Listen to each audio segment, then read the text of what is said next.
Olá,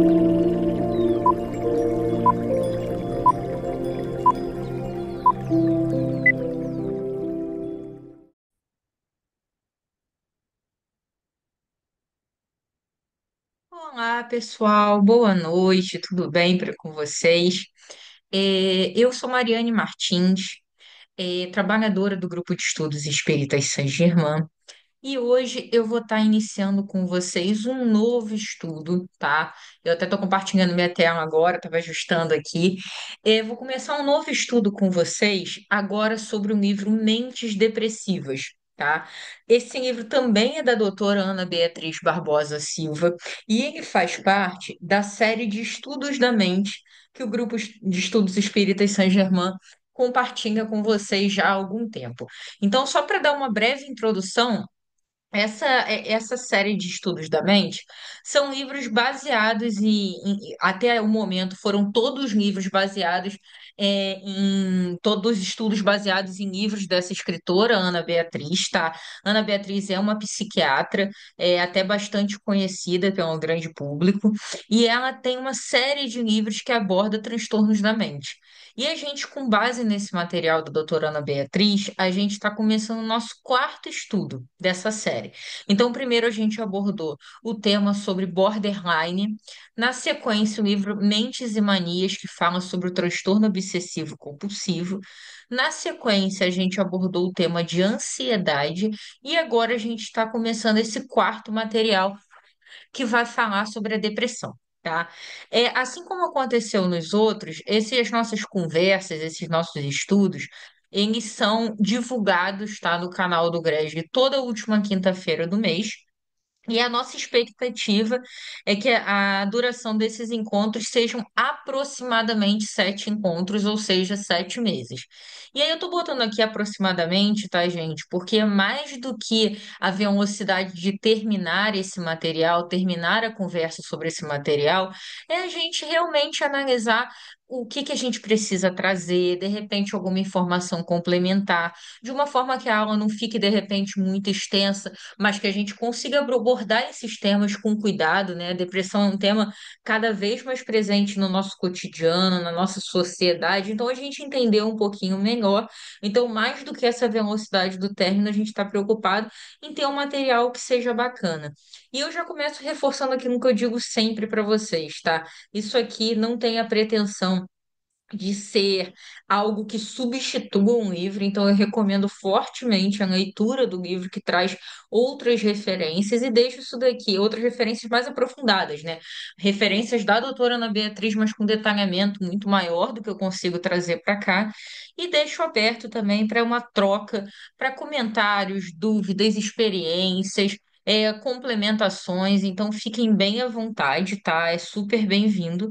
E a gente vai dar início entendendo um pouquinho quais são os temas, quais são os capítulos que vão ser abordados ao longo desses 7 meses, tá? Eu vou minimizar aqui a minha tela para não ficar na frente de vocês. Então, esse material ele é composto por 13 capítulos, tá? Primeiro, a gente vai conceituar um pouquinho a diferença entre tristeza e depressão.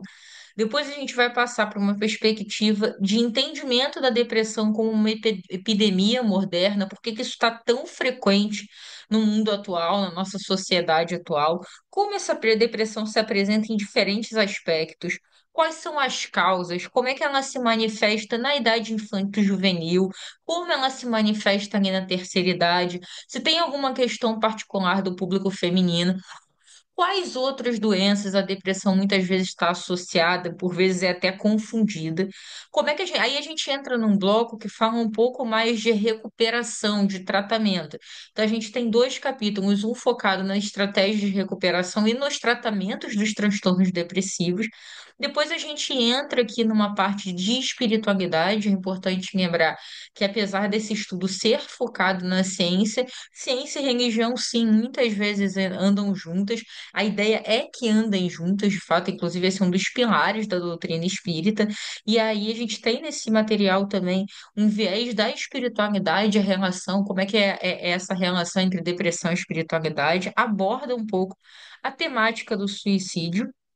e como a depressão apresenta essas diferentes facetas, né, nesse mundo moderno, nesse mundo onde esse transtorno, assim como a ansiedade, infelizmente, estão cada vez mais presentes, ou pelo menos a gente tem cada vez mais conhecimento deles, né? Porque sempre tem aquela dúvida: será que se faz mais presente, ou será que hoje a gente tem mais acesso, ou será que é um pouco dos dois, né, pessoal? Então, é esse o conteúdo do livro, tá? Então, dá para ver aqui que tem bastante tema interessante, bastante tema para a gente aprofundar. E nesse material de hoje, tá? Eu vou focar nesse primeiro capítulo de tristeza e depressão. Por quê? Para a gente começar a entender um pouquinho a conceituação, porque tristeza todos nós sentimos e a gente precisa tentar ter alguns sinais de alerta mesmo, para entender quando é que essa tristeza está chegando numa intensidade um pouquinho acima e que precisa de uma atenção especial. E aí, enfim, aí vamos começar. Então, o capítulo de hoje, peraí que eu acho que eu dei uma travadinha. Foi. O capítulo de hoje começa com essa reflexão, tá? O luto, a tristeza e a ansiedade são reações necessárias e salutares diante das perdas. Tá, primeira coisa que a gente tem que comentar aqui sobre esse primeiro trechinho. Todos nós, em algum momento da vida, enfrentamos situações complicadas, sendo situações que vão nos gerar algum desconforto, que vão nos gerar um luto, que vão nos gerar algum nível de abatimento, algum nível de angústia, e isso é normal, isso é uma reação fisiológica do nosso organismo, e é uma coisa que vai acontecer em dado momento com todos nós. Mas assim, qual é o grande ponto? É essa segunda parte, que, no entanto, se a dor começa a se estender por um tempo e se mantém de maneira intensa e incapacitante, ela tende a se tornar um quadro de depressão. Então, a gente não pode confundir o sentir certas sensações diante de questões da vida que vão acontecer com todos nós, tá? E a gente entender quando é que essa dimensão, quando é que essa intensidade está tornando a gente mais triste, mais angustiado, mais com uma energia mais pesada, uma energia mais melancólica, mais desanimada, de uma forma um pouco mais intensa e mais frequente do que o que seria o natural ali diante de determinada circunstância que a gente esteja enfrentando. Então, vamos tentar entender um pouquinho mais, tá? Isso aqui, pessoal. Eu vou entender, começar esse capítulo da mesma forma que a doutora Ana Beatriz trouxe no início do livro. O primeiro capítulo traz uma história pessoal dela, que eu achei até bem interessante dela dividir, porque ela fala dessa relação muito linda e muito profunda que ela tinha com a avó dela, que era a avó Maria. E essa avó, ela tinha essa frase, né, que a vida tem lá os seus mistérios. E a doutora Ana Beatriz começa contando para gente um pouquinho a primeira vez que ela ouviu essa frase da sua avó, é que ela tem essa memória. Ela tinha em torno de 6 anos e a família dela tinha por hábito se reunir na casa da avó Maria todos os domingos. E teve uma vez que ela tinha seus 6 anos e ela tinha uma prima que na época tinha 15. E teve um determinado domingo que foi um domingo muito atípico, que até uma criança percebia que algo não estava normal. Então, estavam reunidas todas as pessoas, primos, primas, tias, tios, e com um clima de muita tensão. Tinha uma pessoa ali que na descrição dela de criança, ela falava uma pessoa mais séria, vestida com roupas específicas, que era como se fosse um investigador, porque essa prima tinha desaparecido num desses domingos. E aí ela fala, né, que estava um clima e palavras soltas que ela ouvia, abuso, sequestro, coisas muito negativas, e ela via a sua avó diante daquele quadro extremamente serena e em oração. Em dado momento, o telefone daquela casa tocou. Ela conta, né, que no telefone quem estava fazendo a ligação era a própria prima que estava sumida, e aí, a prima estava, na verdade, tinha, enfim, estava com o namorado da época, e aí a família ficou empolvorosa, querendo ameaçar que trouxesse para casa agora, e a avó Maria teve uma reação de calma, falou: não, então, minha filha. vamos conversar pensa direitinho, dentro de uma hora, liga para mim de novo, me diz onde é que vocês estão, a gente vai mandar buscar você, e aí você traz o seu namorado aqui em casa para a gente oficializar perante a família, e aí totalmente serena diante de um quadro que era naturalmente muito preocupante, né? Então, quando desligou a ligação, os familiares ficaram polvorosos, falando que ela não deveria ter agido assim, deveria ter sido mais rígida, deveria ter ameaçado. E aí depois, graças a Deus, né? é, Depois a Alice, né, essa prima entrou em contato novamente e falou onde é que estava, mandaram ir buscá-la e deu tudo certo, graças a Deus deu tudo certo. E ela voltou para casa. E ela lembra que nessa hora, entre a primeira e a segunda ligação, a avó dela chamou para sentar no colo dela e elas ficaram conversando. Ela ficou, mesmo diante de um quadro totalmente caótico daquela casa, ela ficou muito serena no colo daquela avó. E ela perguntou para a avó o que estava acontecendo. E a avó, não querendo entrar em detalhes na época, né, por se tratar de uma criança, ela perguntou o que que eram aquelas palavras, o que que era aquele clima. E depois, quando a Alice ligou e eles conseguiram resolver a situação, ela falou: a vida tem lá os seus mistérios. Nem sempre a gente vai conseguir resolver tudo da forma imediata, mas as coisas se resolvem se a gente tiver fé, se a gente tiver calma. E aí, 3 meses depois dessa situação, a Alice e o namoradinho da época terminaram e a vida voltou ao normal. E ela conta essa história porque marcou muito ela essa fé, essa serenidade da avó e essa frase que ela tanto falava e que ela falou por diversas outras vezes na vida. E a outra memória que a doutora Ana Beatriz traz para gente é que foi uma memória do momento da perda dessa avó.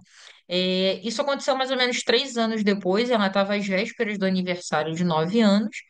E ela tinha por hábito ligar para essa avó todos os dias pela manhã e no final da tarde. E no final da tarde de uma terça-feira, ela ligou e sua avó, quando se despedia, falou que ia deitar um pouquinho mais cedo, porque ela estava com dor de cabeça, uma leve tontura, e ia dormir um pouco mais cedo. E aí, vó e neta se despediram do telefone e ela foi deitar. No dia seguinte, a doutora Ana Beatriz, né, criança ainda naquela época, não falou com aquela avó nem de manhã e nem de noite. Então ela já estranhou, ela viu que seus pais tinham ido visitar, mas não deram maiores detalhes. E na quinta-feira, quando ela chegou do colégio, os pais pediram para ela e seus irmãos se arrumarem, porque eles iriam na casa dessa avó. E quando chegaram lá, ela tinha falecido dormindo, estava em sua cama e tinha falecido dormindo. E ela traz é, essa visão aqui ainda na sua visão de criança, né, lidando com a sua primeira grande perda, que naquela quinta-feira ela tinha estranhado, né, porque o dia de visitar a avó era o domingo, e ela tinha estranhado aquela visita na quinta, tinha estranhado o dia anterior, mas que quando ela chegou lá e viu a avó, enfim, tinha morrido e estava deitadinha em sua cama, parecendo apenas estar dormindo num sono profundo, ela fala, naquela noite eu entendi que a morte é o sequestro da vida e que perder alguém que se ama muito é um abuso doloroso da vida. E ela faz referência àquele domingo onde os parentes falavam em sequestro, abuso, e que ela não tinha entendido. E aí, naquela interpretação infantil, 3 anos depois, onde ela se depara com a sua primeira grande perda, ela vê que, na verdade, muitas vezes a morte representa o sequestro da vida e que perder alguém dói. É como se fosse um abuso doloroso. Só que é claro, tá, gente, que essa situação, ela faz parte, né? E é interessante a gente pensar, porque a gente já falou em luto, já falou em perda, mas não necessariamente o luto é só de perda de pessoas queridas, tá? Isso a gente vai aprofundar no próximo slide um pouquinho mais. Mas ainda voltando aqui para a gente fechar essa história da avó Maria com a Ana Beatriz, ela fala que mesmo em sua dor, que os primeiros 10 dias depois daquele acontecimento, pareciam para ela que tudo era um pesadelo. E aos poucos ela ainda criança, foi voltando à sua rotina, à sua escola, a brincar com os amiguinhos, e a vida foi voltando ao normal, mas que aquela tristeza sempre esteve com ela. E que até hoje, que ela, enfim, na época que ela escreveu o livro, ela estava com em torno de 50 anos, que até hoje ela interagia com a sua avó em pensamentos, que ela contava as coisas boas, as coisas ruins, que ela chorava, que ela contava coisas alegres, que ela se sentia compartilhando a vida com essa avó. E aí ela fala que não conseguiu ouvir uma resposta audível aos nossos ouvidos encarnados, mas que ela conseguia sentir que, de algum modo, aquela avó que sempre foi tão querida para ela continuava ali, continuava cuidando, continuava amparando, continuava amando, com esse amor que atravessa dimensões.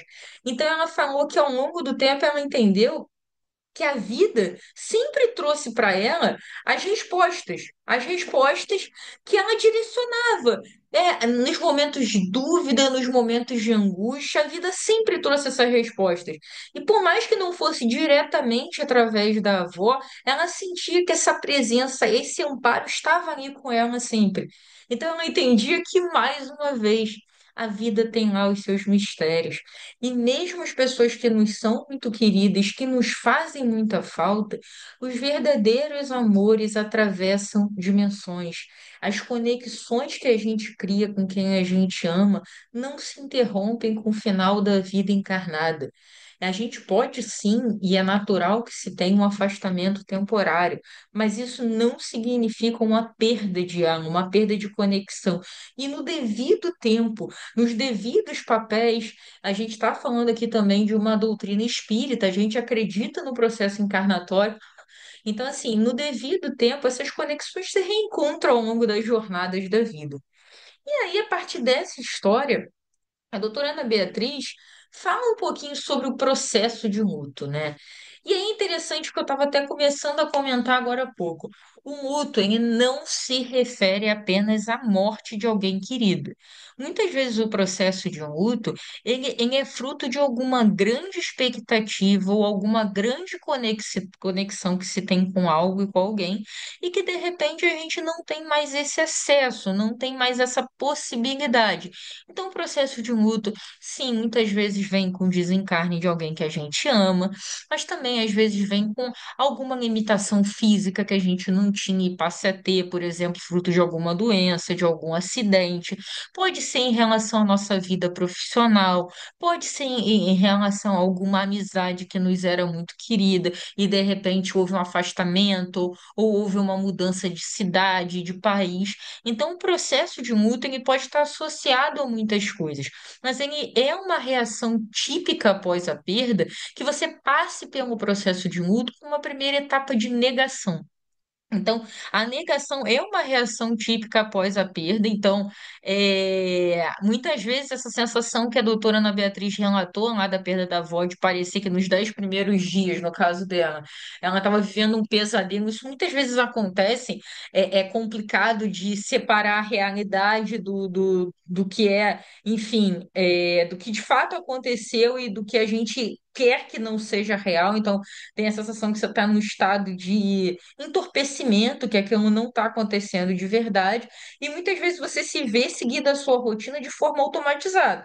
Você acorda, você faz suas coisas, você toma seu banho, você escova seus dentes, você vai trabalhar, você vai estudar, você come, e você faz a sua rotina, mas tudo parece meio cinza, tudo parece meio sem cor, e você está fazendo aquilo muito mais por ser algo automatizado do que porque você está consciente da sua rotina, do seu dia a dia.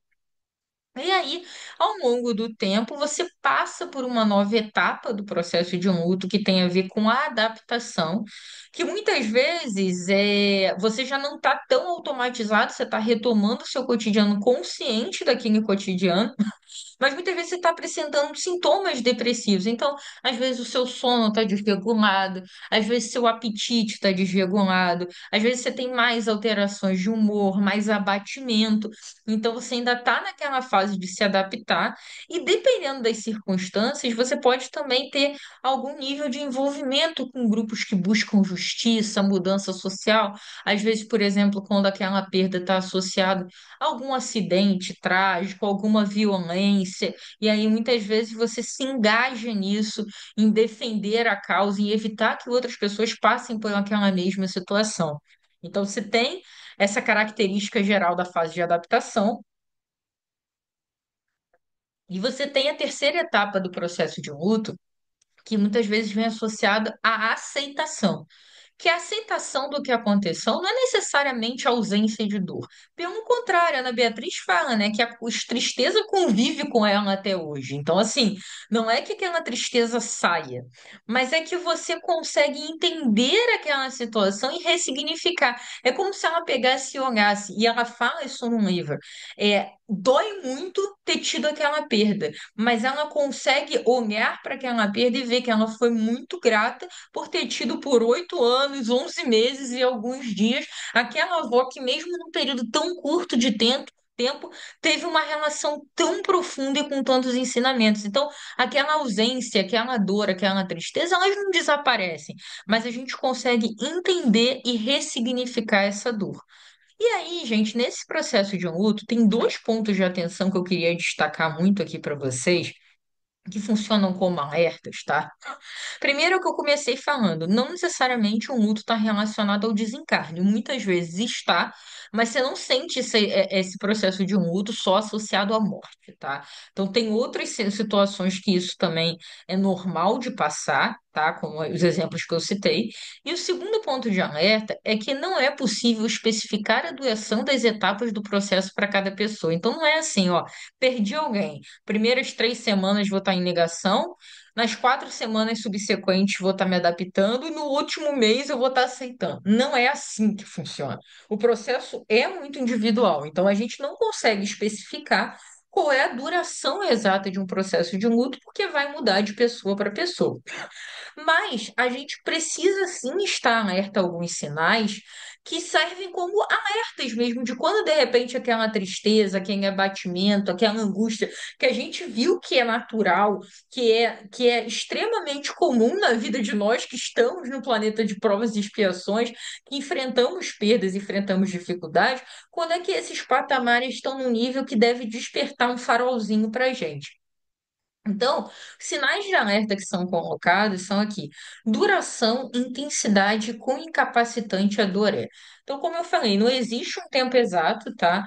A duração vai variar e muitas vezes aquela tristeza sempre vai se fazer presente, mas você começa a ressignificar alguns momentos. Aí, acho que para trazer um exemplo prático aqui para vocês, até dizendo uma experiência pessoal. Eu sempre fui muito ligada aos meus avós maternos, tanto meu avô quanto a minha avó. E ambos desencarnaram em 2016, tá? Em 2016, e com uma distância de 27 dias de um para o outro. Então, foi um período bem difícil, assim, foi um período bem difícil. E eu me sinto muito alinhada com o que a doutora Beatriz falando, a Beatriz falou sobre a avó dela, porque eu acho que eu meio que sinto da mesma forma. É claro que eu tive a oportunidade, sou muito grata a Deus por ter convivido muito mais tempo com os meus avós. Quando eles desencarnaram, eu tinha 26 anos.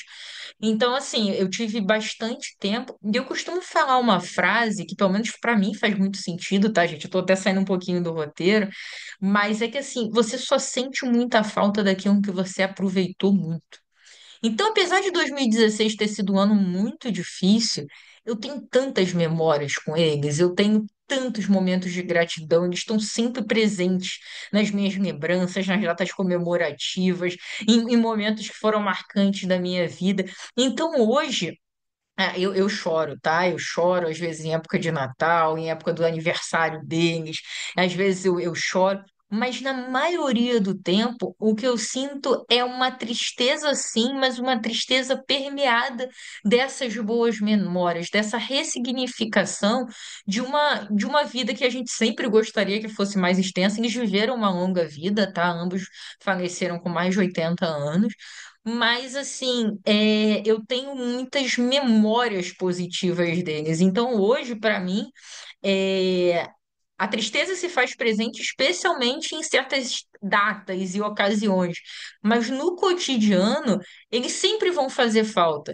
Mas eles, para mim, estão dentro de um grupo de boas memórias que eu quero sempre ter comigo. Então, muitas vezes eu lembro com saudade, mas eu lembro frases que eles falaram, uso frases que eles falaram, que dá uma saudade leve, uma saudade gostosa, sabe? Então, eu estou trazendo esse exemplo porque eu me lembrei muito quando eu estava lendo dessa relação dela com a avó.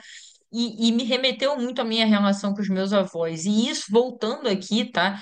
Então, quando a gente fala dessa duração, que foi por onde eu me lembrei, vai fazer 9 anos no final do ano que os meus avós faleceram. E de vez em quando eu ainda me pego triste. Mas essa tristeza, ela não é tão intensa quanto era na época que aconteceu, não era tão intensa quanto foi 2016, como quanto foi 2017. E hoje essa tristeza, ela não é incapacitante. Pelo contrário, apesar de ter momentos de choro, na maioria das vezes eu me lembro de coisas boas que eu vivi com eles. Então, é um sinal de alerta quando essa duração, essa intensidade e essa incapacitação gerada por esses sentimentos são tão fortes e tão intensos que você ainda não se sente capaz mesmo de fazer as coisas e seguir a sua vida de uma maneira natural como costumava ser.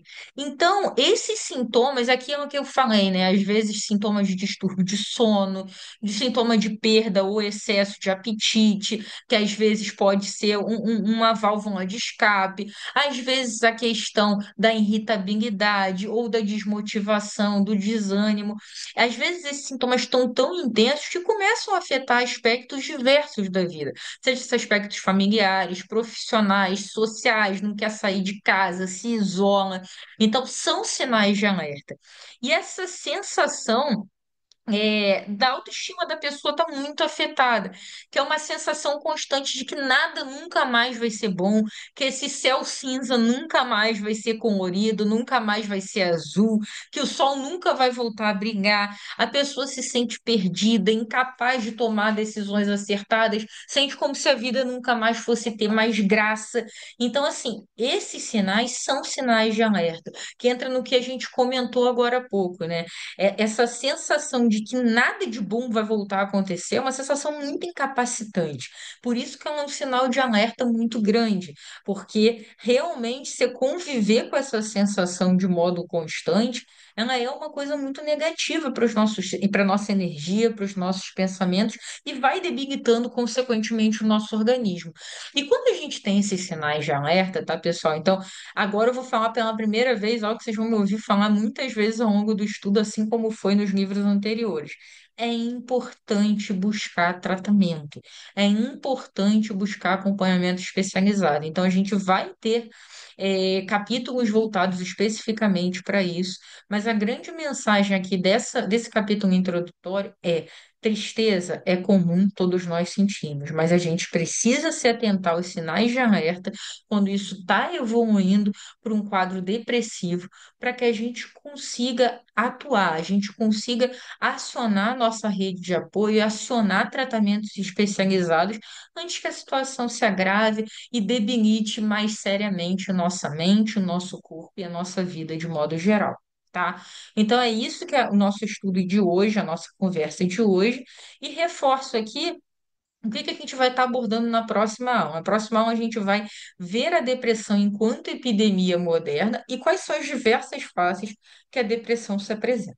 Tá bom, gente? No mais, muito obrigada a vocês que estão aqui. Que seja uma linda jornada nesse novo estudo conjunto desse livro, mais um livro sobre transtornos da mente com a doutora Ana Beatriz Barbosa. Muito obrigada, um grande beijo a todos. Se qualquer dúvida, comentário, tanto eu quanto os outros trabalhadores da casa estamos totalmente à disposição, tá bom?